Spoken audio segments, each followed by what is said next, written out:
tardes a todas y todos quienes nos acompañan en una nueva edición del programa Ventanas a la Política Internacional, un espacio organizado por la Escuela de Ciencias Políticas y el Observatorio de la Política Internacional de la Universidad de Costa Rica. Mi nombre es Valeria Vargas y estaré conduciendo el espacio el día de hoy. Conversaremos con los profesores Sergio Moya y Javier Johanning sobre el conflicto en Bielorrusia, una temática particularmente de interés para todo lo relacionado a las relaciones internacionales y la política exterior. Me gustaría, como siempre, invitarles a este espacio que tenemos compartido también con las ventanas a la política nacional, como siempre, martes y miércoles generalmente a las 5:30 por el canal de YouTube de la Escuela de Ciencias Políticas. Les recuerdo dejar por medio de nuestras redes sociales, tanto del YouTube como Facebook de la escuela y del OPI, las consultas y los comentarios que tengan para los profesores que tenemos invitados el día de hoy. Sin más dilación, le paso la palabra a los profesores Sergio Moya y Javier Johanning. Muchas gracias, buenas tardes.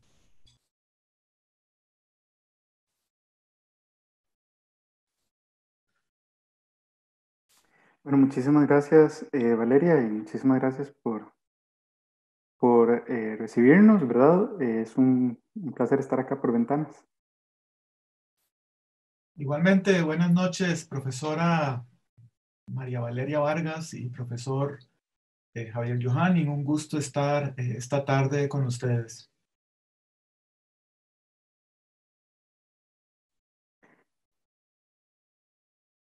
Bien, un poco vamos a hablar de lo más reciente que ha acontecido en los últimos meses en Bielorrusia a partir de las elecciones que se llevaron a cabo el pasado mes de agosto, que dieron por un resultado oficial, ¿verdad?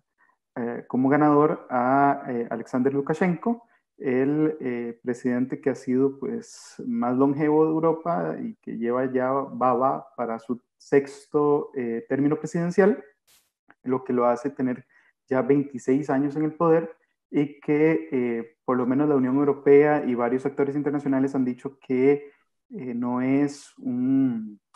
fueron elecciones justas ni libres y que por el contrario le daban a Svetlana Tikhanovskaya, pues precisamente realmente la reconocían como la ganadora de la contienda electoral y llamaban a democratizar el país y a que Lukashenko pues depusiera el poder pacíficamente, pero hay más lazos y más tela que cortar aparte de todo esto que lo que les menciono. Creo que en primer lugar, bueno, Lukashenko desde un muy brevísimo trasfondo histórico, Lukashenko ha consolidado su poder prácticamente desde la disolución de la Unión Soviética, cuando llega pues a mediados de la década de los 90 al poder y a través de una serie de referéndums logra pues mantenerse en el poder hasta la fecha, ¿verdad? Eh, Inicialmente los términos presidenciales podían ser un máximo de 2, pero a partir de unos referéndum lograron no solo ampliar los años del término presidencial, 2 años más, a 6 años, sino que también lograron pues prácticamente darle una reelección indefinida a favor de Lukashenko, que ha mantenido su férreo control sobre el país desde entonces y que ha en los últimos años llevado a cabo un leve, bastante incipiente proceso de lo que algunos llaman una bielorrusificación, ¿verdad? Es básicamente la construcción de una identidad nacional que le distancie un poco, que le dé un margen de maniobra, de autonomía, al menos en su política exterior, con respecto al Kremlin o Moscú, ¿verdad? En ese sentido, es importante resaltar que la economía de Bielorrusia es altamente estatalizada. No hubo un proceso como en el resto de países de la Unión Soviética de privatización de los activos, ni siquiera como sucedió en Rusia. Se mantuvo bajo férreo control del Estado e incluso pues eso ha hecho que mucha de la propia industria que mantiene y la producción interna de Bielorrusia sea pues hasta cierto punto anticuada, bajo tecnología industrializada, pues ciertamente anticuada, más que todo la generación de tractores y de algunos tipos de commodities y materias primas que en las cadenas globales de valor realmente lo que van son dirigidas a Rusia, incluso muy interconectados los llamados complejos militares industriales, pero que recientemente, en la última década pasada, realmente del siglo XXI, pues ha habido un proceso de reformas muy leves de la economía que ha hecho que se busque generar a Bielorrusia como un paraíso fiscal para industrias tecnológicas y de la información, con sus repercusiones para el país, como hablaremos luego, y, y que también ha hecho que se pierda un poco de ese control tan importante de la economía por Lukashenko. Lukashenko, al menos en su estilo de gobierno, no es ese típico dictador al que estamos acostumbrados. Pienso, ahorita se me viene a la mente más por el área de estudio, como un tipo Anwar Sadat, ¿verdad? Que se le hace un culto a la personalidad gigantesco y que genera pues una línea personalista muy grande. Lukashenko, por el contrario, no lo vemos figurado en la moneda del país, no lo vemos figurado calles nombrándole a Lukashenko, no vemos realmente pues un gran culto a la personalidad de Lukashenko. Lukashenko lo que busca es realmente ejercer un control, y eso lo ha hecho a través de prácticamente la única institución consolidada de Bielorrusia, que es la presidencia. Incluso mantiene los altos mandos del Ejecutivo y del Ejército en constante cambio, siempre siendo receloso de que alguno pueda tener más poder o más carisma que él, y por lo tanto los pasa rotando para que siempre mantengan la lealtad a Lukashenko y no a ninguna otra partido político, corriente ideológica o institución. Y mucho también pasa por las redes económicas bancarias y productivas, que como les digo son más que todo estatalizadas. Lukashenko ha hecho esto para mantener precisamente el control tanto económico como político del país, que es en gran medida lo que le ha permitido mantenerse hasta cierto punto pues consolidado al día de hoy, aunque protestas sociales hemos venido viendo desde ya hace algunos años. Claro, ahora que hablabas de las elecciones, bueno, elecciones que le han llevado a la presidencia ya en 6 ocasiones y que Lukashenko está acostumbrado a ganar más o menos por el mismo margen con el que aparentemente gana esta elección. La elección anterior gana con el 84% y la tras anterior 79%.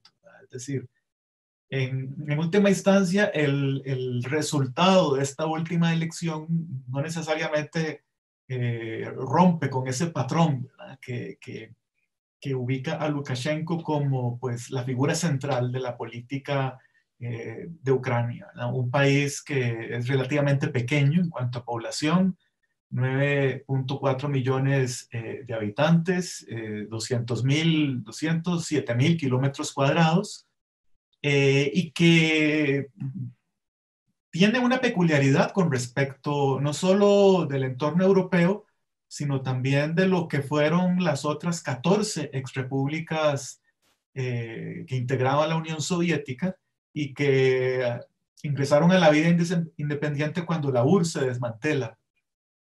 En Ucrania dicen, en Bielorrusia parece que el reloj se detuvo de alguna forma, ¿verdad? Porque muchos elementos de la cultura política de la Unión Soviética se han mantenido en el país. Y empezando por el modelo económico, ¿verdad?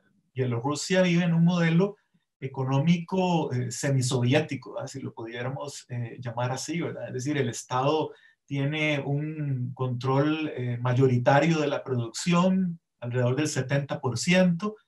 El patrón de desarrollo de las instituciones, ya como una república independiente, en Bielorrusia fue distinto que el resto de países de la URSS, ¿verdad? En primer lugar, bueno, las 15 repúblicas de la desmantelada Unión Soviética, una vez que esta se desintegra, pues se se rebelaron movidas por tres factores. En primer lugar, las ambiciones de sus dirigentes, que con la independencia ascendían a la soberanía, a la propiedad.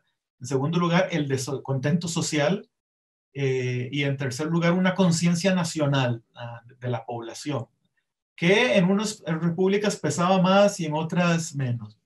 En el caso de Bielorrusia, estos tres vectores eran muy débiles. Y de hecho, cuando la Unión Soviética se desintegra, Lukashenko es el único diputado de Bielorrusia que vota en contra de la disolución de la Unión Soviética.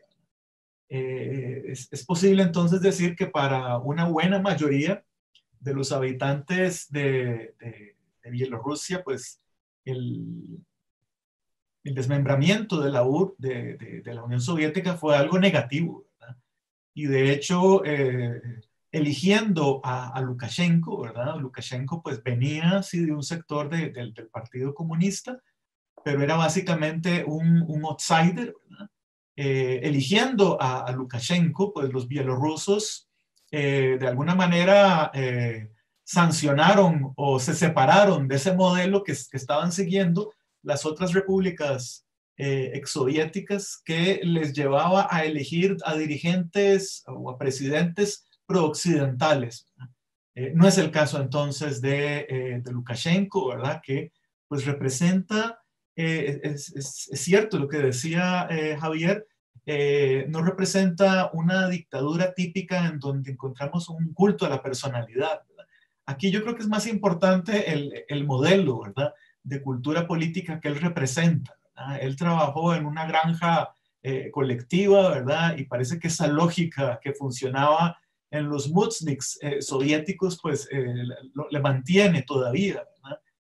Y esto le permitió, pues, de alguna forma, llevar cierta estabilidad también al país, es decir, un país con una economía, como lo decía Javier, muy estatista, pero que ofreció cierta estabilidad también a la ciudadanía, a partir, entre otras cosas, de la relación con Rusia, ¿verdad? Que es una relación complicada.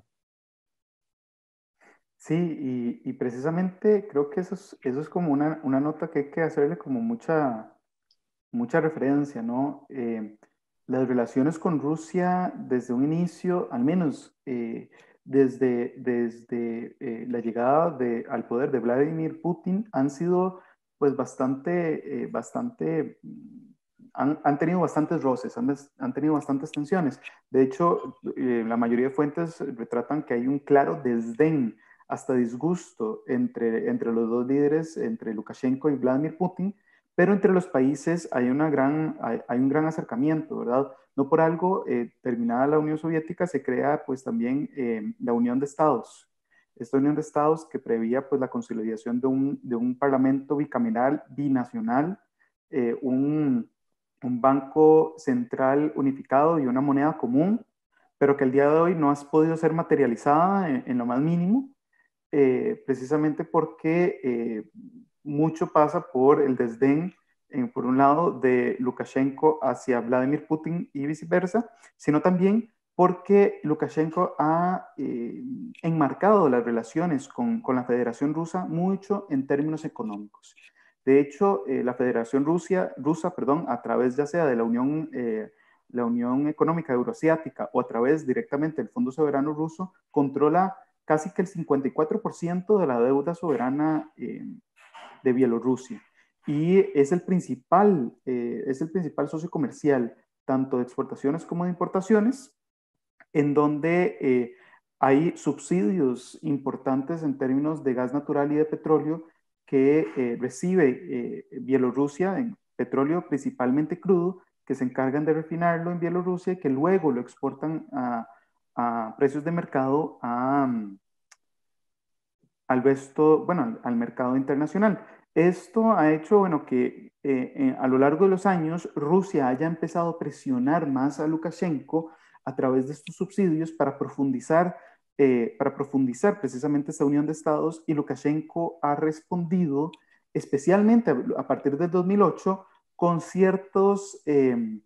con ciertos coqueteos, como se le ha llamado, hacia Occidente.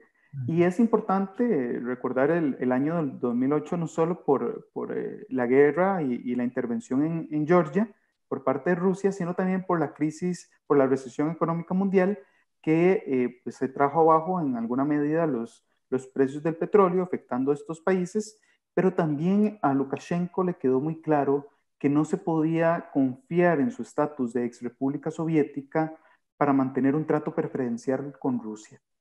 Y esto quedó incluso aún más claro a partir del 2014 con la anexión de Crimea y el conflicto frío en Donetsk y en Donbass, en Ucrania, cuando Lukashenko incluso empieza a acercarse a la OTAN. En los ejercicios Zapad, que significa oeste, de el 2017, incluso Lukashenko llamó a observadores de la OTAN para los ejercicios en conjunto con Rusia, ¿no? Con el ejército ruso, y eso fue un claro parteaguas en gran medida de la relación. Y esto nos puede dar a entender por qué en el marco de la campaña electoral, Lukashenko dice encontrar 32 mercenarios del grupo Wagner, que el grupo Wagner es básicamente el grupo en el que es un grupo de mercenarios que muy cercano al Kremlin, que en prácticamente todos los conflictos abiertos de Rusia está involucrado, ¿verdad? Y bueno, lo que dice es que encarcela o arresta a 33 de estos supuestos mercenarios y dice, ven, es que Rusia buscaba iniciar un conflicto híbrido en Bielorrusia y estaba buscando algún atentado en contra de las elecciones.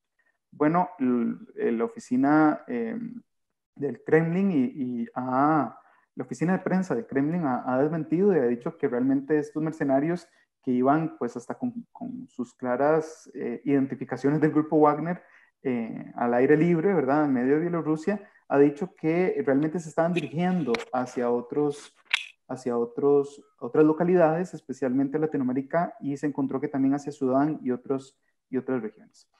Esto entonces nos hace entender que Lukashenko, o por lo menos esa supuesta amistad, incluso intrínseca relación tan estrecha entre Bielorrusia y Rusia no es tal, ¿verdad? De hecho, Lukashenko ha dicho que han pasado de ser hermanos a socios, evidenciando que, bueno, efectivamente es una relación enemigo-aliado, ¿verdad? Es un poco ambigua, ¿verdad? Que como lo decía, se ha modificado en un sentido y luego hacia otro opuesto a lo largo de los últimos 15 años.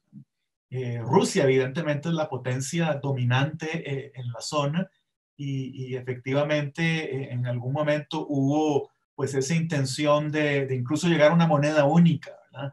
De tener cámaras legislativas comunes, ¿verdad? Lukashenko dice que esto ha llegado mucho más allá y que ha supuesto incluso una demanda de Moscú de unificar a los dos países, pasando a ser el vicepresidente, ¿verdad? Bueno, esto los rusos lo han negado siempre, ¿verdad? Pero es evidente cómo después de que Rusia se anexa Crimea en el año 2014, esto se empezó a calentar, ¿verdad? De alguna forma, ¿verdad? Este carácter fluctuante de la relación. Ciertamente, unos meses después firmaron los dos países y otros países también de la región la Unión Euroasiática, ¿verdad? Pero después encontramos otro deterioro en los años 2016 y 2017, ¿verdad? Y es cuando Lukashenko afirma, ¿verdad?, que hay una presión de Rusia para fusionar ambos estados a cambio de energía barata, ¿verdad? Y es cuando Lukashenko amenaza a Rusia con extraer el petróleo ruso que pasa por los oleoductos que atraviesan Bielorrusia y buscar proveedores alternativos, ¿verdad? Es parte de la importancia geopolítica que tiene este país porque está entre uno de los principales proveedores de gas de Europa y entre los principales compradores que tiene Bielorrusia hacia el oeste, ¿verdad? Y bueno, este es el contexto de las elecciones, ¿verdad? Elecciones que pues no se presentaban como una gran amenaza para Lukashenko, ¿verdad? Porque se había también encargado de desarticular de alguna forma a sus principales rivales, todos varones, por cierto, ¿verdad? Empezando por Víctor Babariko, ¿verdad? Que fue detenido desde junio. También el caso de Valery Tsepkalo, ¿verdad? Que pues, era un empresario que había fundado un parque tecnológico, había sido ex embajador en Estados Unidos, e igualmente había sido detenido, ¿verdad? Unos meses antes. Esto como que le deja aparentemente el panorama libre a Lukashenko, porque lo que hace la oposición, un sector de la oposición, porque por cierto la oposición no está unificada, ¿verdad? Es decir, no hay una oposición monolítica contra Lukashenko, pero lo que hace un sector de la oposición es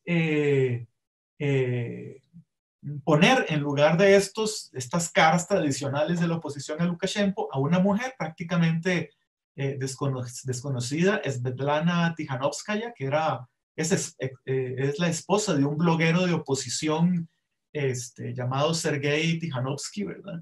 Que también estaba arrestado, ¿verdad? Y bueno, esta señora que pues, es profesora de inglés, que prácticamente una outsider en la política bielorrusa, se presenta como la candidatura más fuerte contra Lukashenko, y más bien se burla, ¿verdad? Y dice, bueno, pobrecita, pero Bielorrusia no está madura todavía para que una mujer asuma, ¿verdad? Y bueno, los resultados que se presentan pues, son muy contundentes: 80% Lukashenko, y la señora Tikhanovskaya pues un 10% más o menos, que es lo que genera todas estas protestas que hemos visto de manera recurrente en Minsk y otras ciudades. Es difícil determinar exactamente cuáles fueron los números reales de la votación. Es un país muy cerrado, no se permiten encuestas. Vaya, hasta cabe la posibilidad de que Lukashenko haya ganado la elección, ¿verdad? Pero definitivamente no con un 80%, ¿verdad? En todo caso, es un escenario que genera condena de parte no solo de cierto sector de la sociedad bielorrusa, sino también del entorno, ¿verdad? La Unión Europea, ¿verdad? Que no reconoce las elecciones. Una oposición pues que trata de unificarse, que le pone un ultimátum a Lukashenko para que renuncie, que se cumple el pasado 25 de octubre, ¿verdad? Hace un par de días. Y que, bueno, nos conduce ahora a lo que parece una situación de hechos consumados, ¿verdad? Evidentemente Lukashenko no renunció, ¿verdad? La señora Tikhanovskaya está en el exilio, ha dejado Bielorrusia, como lo han dejado otras figuras de la oposición, como María Kolesnikova, ¿verdad? Que se fue a Ucrania, entiendo, ¿verdad? Y bueno, esto aparentemente deja a Lukashenko con el terreno un poco llano, ¿verdad? Como para poder consolidar este sexto mandato, a pesar de que hay una serie ahora de sanciones de la Unión Europea sobre algunos oficiales y funcionarios bielorrusos que han participado en los actos de represión, ¿verdad? Contra las manifestaciones. Uh-huh. Sí, es muy interesante ver cómo Lukashenko había permitido una posición siempre más liberal pro-occidental, ¿verdad? Hasta cierto punto para presentarse en las elecciones, estas llamadas oposiciones de palacio, oposiciones legitimadoras, y que en esta ocasión, en vez de acusar alguna conspiración, ¿verdad? De Occidente en contra de Bielorrusia, en esta ocasión más bien al arrestar a los tres principales candidatos de oposición, más bien lo que dijo fue que todos son agentes rusos, ¿verdad? Y eso también genera un hecho de mayor trascendencia, que es que más bien unificó a tres mujeres que fueron las lideresas que llevaron a cabo todo este proceso, ¿verdad? No solo Svetlana Tiranovskaya, sino también María Kolesnikova y Verónica Tsepkalo, que fueron muy, muy importantes en el comité de coordinación, ¿verdad?, de las elecciones, y que llevaron incluso a hacer, pues, multitudinaria el apoyo, llevaron a hacer apoyos y una plaza pública de hasta 60,000 personas, cosa que nunca se había visto en la historia del país. Y bueno, que después de las elecciones, Tikhanovskaya tiene que huir a Lituania. A María Kolesnikova más bien le intentan deportar a Ucrania en la frontera, rompe el pasaporte y le encarcelan, y actualmente sabemos que está encarcelada, pero no sabemos pues en qué prisión o en qué instalación realmente se encuentra. Y Verónica Tsepkalo está ahorita también, justo en el día de las elecciones, exiliada en Rusia junto con su esposo, que había huido también antes de ser arrestado. Y en estos momentos, pues están levantando mucho de los dos lados, tanto de la Unión Europea, la señora Tikhanovskaya, como desde dentro de Rusia, la señora Tsepkalo, que es lo que están llamando mucho la atención a generar presión internacional sobre Lukashenko, que creo que es importante también devolverme un poco a dos, me parecen tal vez tres hechos importantes rápidamente. Uno, las llamadas guerras económicas entre Bielorrusia y Rusia, que ya el profesor Sergio Moya las apuntaba, ¿verdad? En términos de los subsidios de gas natural. La última que ya había iniciado en 2016 y en el 2017, pero una que generó un detonante muy importante fue el cambio de la forma de tasar impuestos en la producción de hidrocarburos en Rusia, que hizo que se pasara del consumidor al productor, y esto generó mayores costos para Bielorrusia en la adquisición de petróleo ruso, lo que generó pues que incluso Lukashenko pues prácticamente boicoteara una reunión de la Organización del Tratado de Seguridad Colectiva. Y esto hizo entonces que hubiera a finales del 2019 toda una reunión de altos mandos, incluso de presidencial, para tratar de solventar la situación. Y Putin esperaba lograr concesiones en términos de la Unión de Estados, lo que no logró.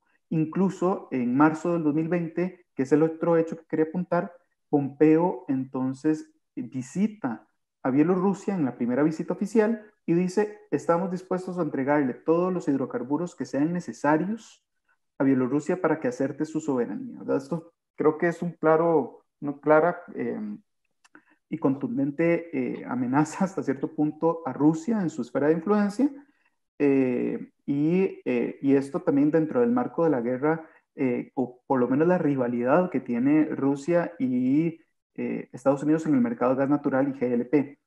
Y el otro hecho es el manejo de la pandemia del COVID-19, que literalmente Lukashenko dijo: esto es una psicosis, ustedes se creen enfermos, pero realmente no lo están, tomen vodka y se les va a quitar, o vayan al sauna y van a ver cómo espantan el virus. Y literalmente esas fueron las aseveraciones de Lukashenko. Pero dice que ya le dio, dice que ya tuvo COVID.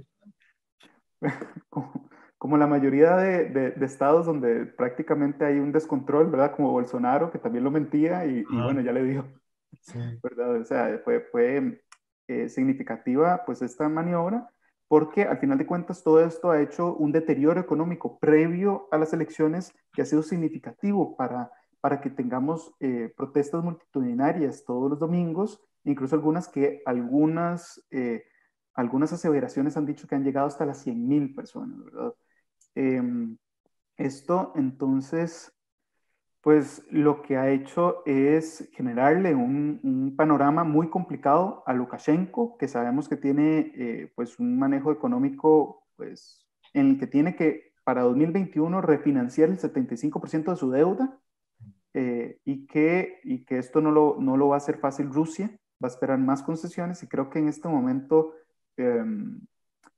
Rusia no está, al menos dentro de mi perspectiva, dentro de mi lectura, Rusia no está dispuesta a hacer algo muy contundente. Tiene varios frentes abiertos, tiene Libia, tiene Siria, tiene Ucrania, tiene protestas en Kirguistán en este momento, tiene el conflicto de Nagorno-Karabaj, entre Armenia y Azerbaiyán. Creo que en estos momentos realmente no le convendría lo que han dicho muchos, incluso el Instituto para el Estudio de la Guerra ha advertido una posibilidad de una intervención de guerra híbrida, pero es realmente descabellado, con toda sinceridad, viendo la situación económica. Sin embargo, Rusia no se puede dar el lujo de perder a Bielorrusia como un aliado, ¿verdad? Porque es todavía un estado tapón que le separa de un occidente que los rusos ven como cada vez más agresivo, ¿verdad? Cada vez más antirruso, y que pues supondría una gran pérdida geopolítica para Moscú el perder digamos, la relación, no le llamemos amistad, pero la relación que básicamente ha mantenido con Bielorrusia, una economía muy debilitada, como lo mencionabas.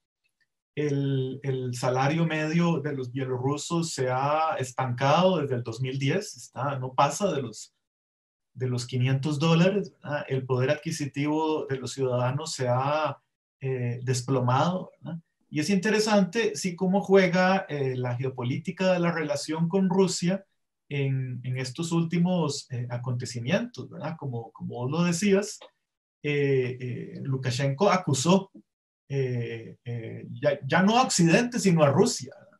De estar, inicialmente acusó a Rusia, ¿verdad? De estar detrás de un complot.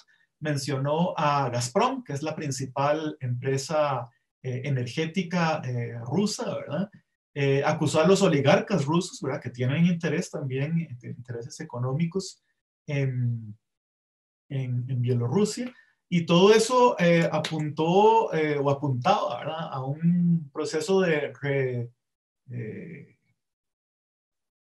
agriamiento de las relaciones con la potencia, ¿verdad? Sin embargo, el desenlace de la elección creo que augura pues más bien un acercamiento, tal vez no muy cálido, ¿verdad? Pero que sí, del que pueden sacar provecho ambos líderes.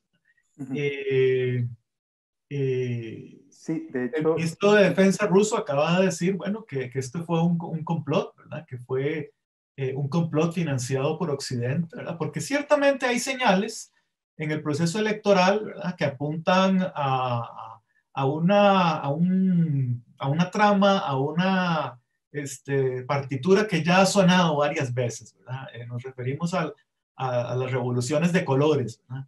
Que han acontecido en muchas partes del entorno exsoviético, ¿verdad? Y que han sido promovidas por Occidente, ¿verdad? Por ONGs occidentales que han sido financiadas abiertamente por la Unión Europea o por Estados Unidos, y que han apuntado pues a debilitar el entorno geopolítico de Rusia, ¿verdad? Y pues así claramente lo decía el ministro de Defensa ruso, Sergei Shoigu, ¿verdad? Hablaba de un apoyo político y financiero de Occidente para tumbar a Lukashenko, ¿verdad? Y pues sí, coincido con vos en que pues un acto grotesco, ¿verdad? De parte de Moscú sería como improbable, ¿verdad? Porque efectivamente está pasando por una situación que le exige mantener ciertos equilibrios, ¿verdad? Pero desde mi punto de vista, Bielorrusia es como una línea roja, ¿verdad? Que Moscú no está dispuesto a que nadie cruce, ¿verdad? Y creo que lo que vamos a ver ahora va a ser un reacercamiento a Rusia, que va a pasar tal vez por algún tipo de ayuda económica, como ya está sucediendo, ¿verdad? Y es parte del estira y encoge en que la relación Lukashenko-Putin va seguramente a prorrogar por los próximos años, ¿verdad? Pero es interesante cómo, efectivamente, una elección que parecía no problemática, ¿verdad?, para el líder, ha efectivamente generado una crisis que pocos esperaban. Sí, de hecho es muy interesante ver cómo muchos analistas decían, es que es imposible realmente que en el corto plazo se le conteste el poder a Lukashenko, y de repente pues viene esta coyuntura. Coincido completamente de que hay un reacercamiento con Rusia, viendo que, de hecho, bueno, de los rivales electorales se les acusó de financiamiento ilícito extranjero, ¿verdad? Y por eso, en parte, también su arresto, pero principalmente, como lo dice el profesor Sergio Moya, es precisamente dentro de ese estira y encoge de negociaciones y concesiones de un Estado que hay que entender que la soberanía no es esta forma tan tajante de bloques espaciales diferenciados, ¿no? Este mundo de lo que John Agnew habla de una trampa territorial de las relaciones internacionales, donde vemos los estados claramente definidos por fronteras y territorios, sino hay que entender que los estados y las soberanías son relaciones sociales históricamente condicionadas, y creo que en este momento pues lo que estamos viendo es eso, ¿no? Un estado muy subordinado desde un inicio a Rusia, y que en esta coyuntura ha hecho que haya un reacercamiento luego de un paulatino distanciamiento, que en el mejor de los casos creo que Lukashenko va a obtener concesiones económicas y energéticas, y por el otro lado Putin va a obtener por lo menos una de sus tantas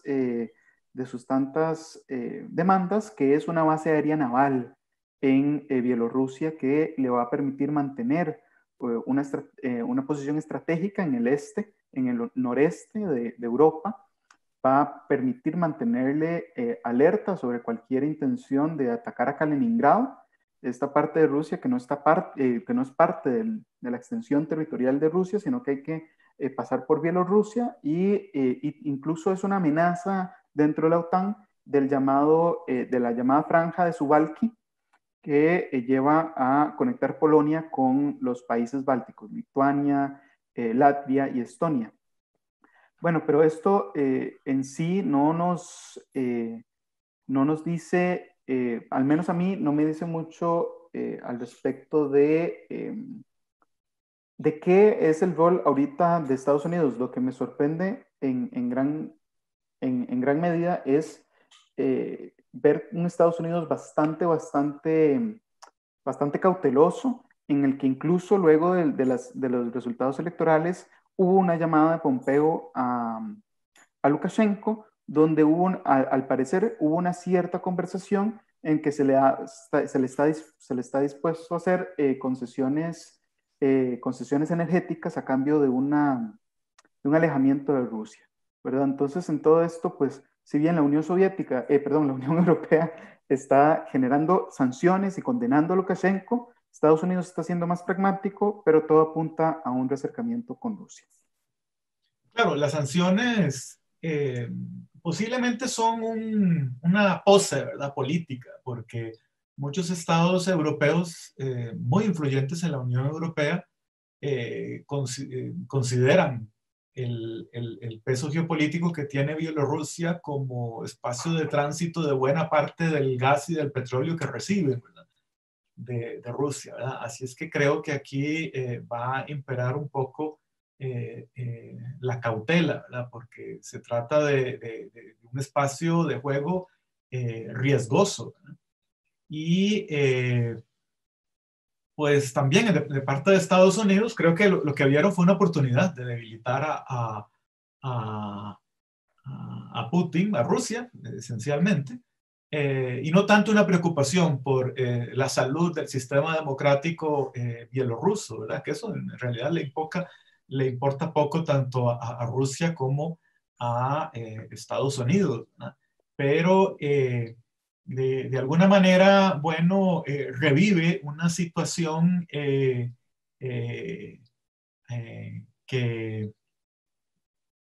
pone de nuevo a Rusia bajo presión en cuanto a que su entorno otrora, pues una banda de países que era como una buffer zone, ¿verdad?, que le protegía, ¿verdad?, de las amenazas exteriores. Estoy hablando de la época de la Guerra Fría.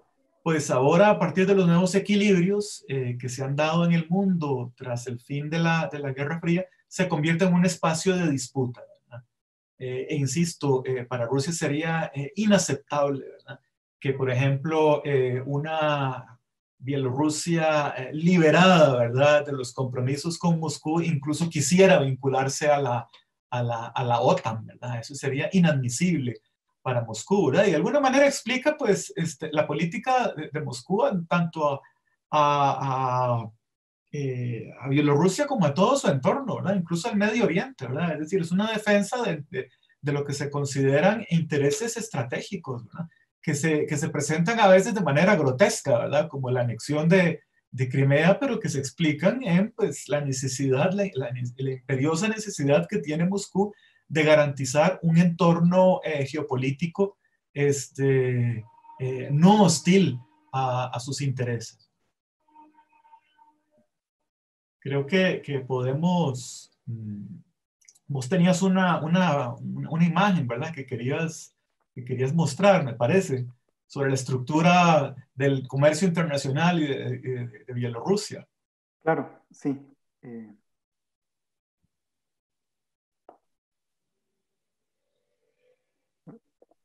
Bueno, sí, lo que quería mostrar más que todo era mostrar un poco cuáles son los principales socios comerciales y los productos de exportación de Bielorrusia. Como pueden verlo, estos son datos del Observatorio de Complejidad Económica, y en el que principalmente es el principal producto de exportación es el petróleo refinado, que en gran medida viene de Rusia como crudo y que es refinado en las refinerías de Bielorrusia y luego exportado.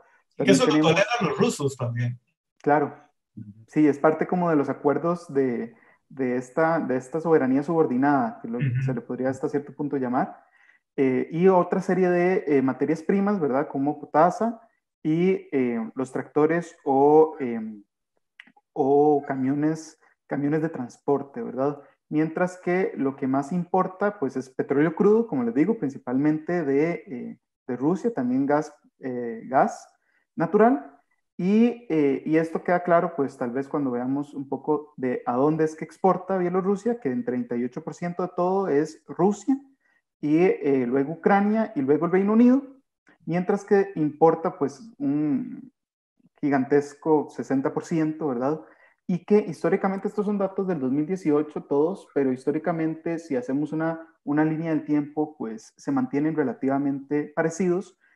Lo que sí ha habido es una mayor diversificación de las exportaciones de Bielorrusia hacia otros mercados, pero bueno, lo que importa en términos también de poder, ¿verdad? Es en gran medida esto, ¿no? Desde dónde importa, y esto ha sido pues también mantenido, ¿verdad? Como pueden verlo en anteriores años, con una clara dominación de Rusia del mercado interno de Bielorrusia, ¿verdad? Que le da un margen de poder de uno sobre otro. Es más que todo lo que les quería mostrar, y que incluso China ha tenido pues un mayor auge, pero que ha sido, al menos para Lukashenko, decepcionante, ¿verdad? Porque no han habido estas inversiones que esperaba, ni ha habido tampoco una readecuación de deuda a favor de los bancos chinos, e incluso, bueno, ya sabemos que la forma china de relacionarse en gran medida es que genera los proyectos a partir de préstamos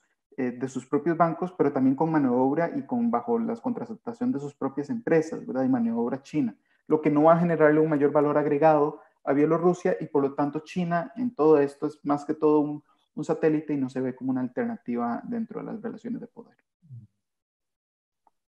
Entiendo que hay ya un par de dudas, ¿verdad? No sé si podemos pasar a verlas, profesora Vargas. Muchísimas gracias. Sí, justamente ya tenemos las interacciones del público, las cuales hemos recopilado a través de los comentarios que nos llegan en redes sociales. Entonces, bueno, la primera duda que tenemos es específicamente sobre el tema de la relación de este conflicto y América Latina. La duda sería la siguiente: ¿qué implicaciones para la política exterior de América Latina podemos esperar de este conflicto? Pensando en países como Brasil, Cuba y Venezuela. Es sabido que América Latina es para Bielorrusia uno de los trampolines para la integración de las redes económicas, comerciales y mundiales, y tiene una región con fuertes intereses estratégicos. Particularmente, el Ministerio de Asuntos Exteriores de Bielorrusia indicó que las economías de Bielorrusia y los principales actores de la región se complementan. Entonces, ¿cómo vemos este panorama de estos países de América Latina con respecto a Bielorrusia? Cualquiera de los dos puede responder.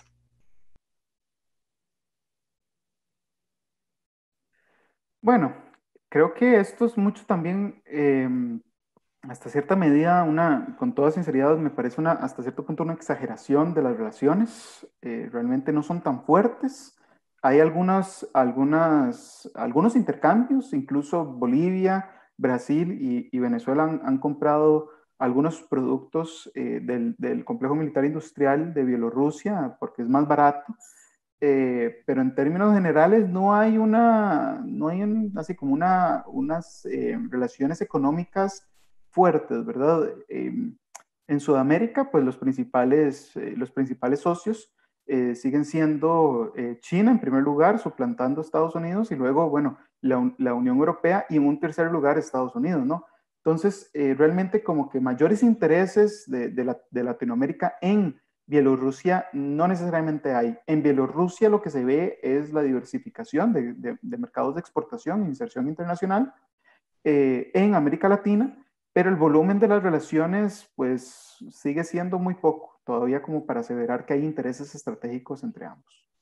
Sí, y yo insistiría precisamente en las imágenes que presentaste, donde no figura de manera significativa en América Latina, ¿verdad? Ni en los destinos de exportación, ni como países de los que se importa alguna cantidad de bienes significativo. Creo que en todo caso tendría, en estos conflictos periféricos que rodean de Rusia, creo que incidiría más en América Latina el problema del Cáucaso, ¿verdad? Y el conflicto por Nagorno-Karabaj, ¿verdad? Me parece que estoy saliendo evidentemente de la consulta que hace la persona que está siguiendo esta conversación, pero hay como una incidencia más clara, ¿verdad? En cuanto a posicionamientos de países, reconocimiento de estados, etc. Hasta población, ¿verdad? Incluso población. También poblaciones. Listo, muchas gracias. Vamos a continuar con la segunda duda que tenemos, que nos llega también de parte de redes sociales, y es con respecto, bueno, a los últimos hechos que se han dado básicamente desde el 25 de octubre a la fecha. Se ha dado un llamado a la huelga nacional en Bielorrusia, y esto ha producido más de 500 detenciones en estos escasos 3 días, a 11 semanas del inicio de las revueltas, donde se ve un gran descontento social muy amplio. Esta política de mano dura y represión policial contra grupos específicos, como por ejemplo estudiantes y obreros, creen que sea sostenible a lo largo del tiempo. Sabemos que este presidente se ha categorizado por otros mandatarios como el último dictador de Europa. ¿Cómo se puede ver esto en el largo plazo? Yo creo que aquí va a pesar mucho el hecho de que la oposición no está unificada, de que no responde a un mando único, ¿verdad? Es decir, en el escenario político bielorruso tenemos fuerzas liberales que han existido ahí prácticamente desde la extinción de la URSS, sectores que podríamos llamar neocomunistas, ¿verdad? Que siguen recabando cierto apoyo electoral. Sectores de centro izquierda, tenemos alrededor de 3 o 4 partidos socialdemócratas, ¿verdad? Y ya en otros espacios de la sociedad civil, pues tenemos un movimiento sindical que también está dividido, ¿verdad? Hay sectores del movimiento sindical, recordemos que el Estado es el gran empleador, ¿verdad? de la economía bielorrusa, y hay sectores del movimiento sindical que pues apoyan a Lukashenko, ¿verdad? Sobre todo los sindicatos de la educación, y hay otro sector sindical que pues que se ha sumado a las medidas, ¿verdad? Yo vería como limitada, ¿verdad? Esta capacidad de iniciativas como la huelga general para poder infringir un daño severo a al régimen de Lukashenko, ¿verdad? Es decir, veo ya pues una situación en la que él pues ha consolidado cierta influencia adicional, ¿verdad? En este sentido, de un escenario postelectoral. Y pues no veo por el momento ningún elemento en el panorama que me indique que su continuidad en el poder está amenazada, ¿verdad? No sé qué piensa Javier.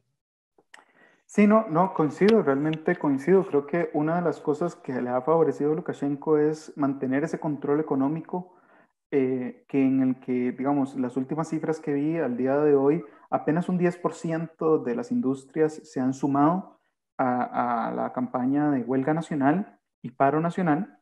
Y esto ha sido, tenemos reportes o ha habido reportes de que ha sido porque los gerentes de las empresas han llamado a que los trabajadores que se mantengan trabajando pues van a tener un bonus salarial, ¿verdad? Entonces hay un cierto, ¿verdad? Este juego, ¿verdad? Clientelar en el manejo económico del país que le ha servido muchísimo, ¿verdad? Entonces creo que solo quedarnos con la lista de la represión queda más visible, claro está, pues creo que es quedarnos como con la mitad de la historia, ¿no?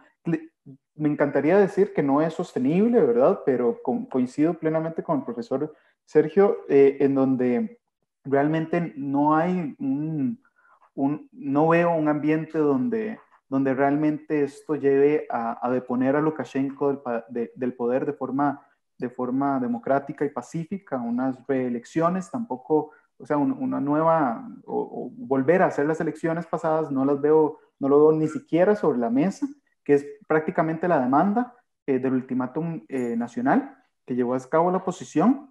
Y cuando visita el agente, el principal agente de inteligencia ruso en estos días a Bielorrusia, creo que también es un indicador importante de que, bueno, Rusia está dispuesta nuevamente a hacer lo que tenga que hacer por mantener a un mal conocido que un posible por conocer, ¿verdad? Entonces, creo que realmente en estos momentos Lukashenko va a seguir en el poder a largo plazo, que es la pregunta. Bueno, no sabemos que el régimen no va a ser sostenible, esto es un régimen muy personalista, pero no hay un sucesor, ni dentro de sus hijos, ni dentro de los aliados o cercanos, leales, agentes del Estado a Lukashenko, no hay un sucesor porque precisamente eso supondría algún rival a la personalidad de Lukashenko, algo que él se ha encargado de minar. Y esto parece ser un régimen que llega con Lukashenko, o hasta Lukashenko. Muchísimas gracias. Vamos a abordar la tercera y última duda que tenemos el día de hoy. La consulta sería la siguiente. Llamados de paz de organismos internacionales como por ejemplo la Unión Europea y demás de figuras de alta legitimidad como lo es el Papa Francisco, los podríamos calificar como intentos con pocos resultados. Si lo comparamos específicamente con acciones de sanciones económicas que han interpuesto países vecinos, estos llamados de paz son solamente una carta de buenas intenciones. Yo creo que es lo que la Unión Europea naturalmente iba a hacer, ¿no? Es decir,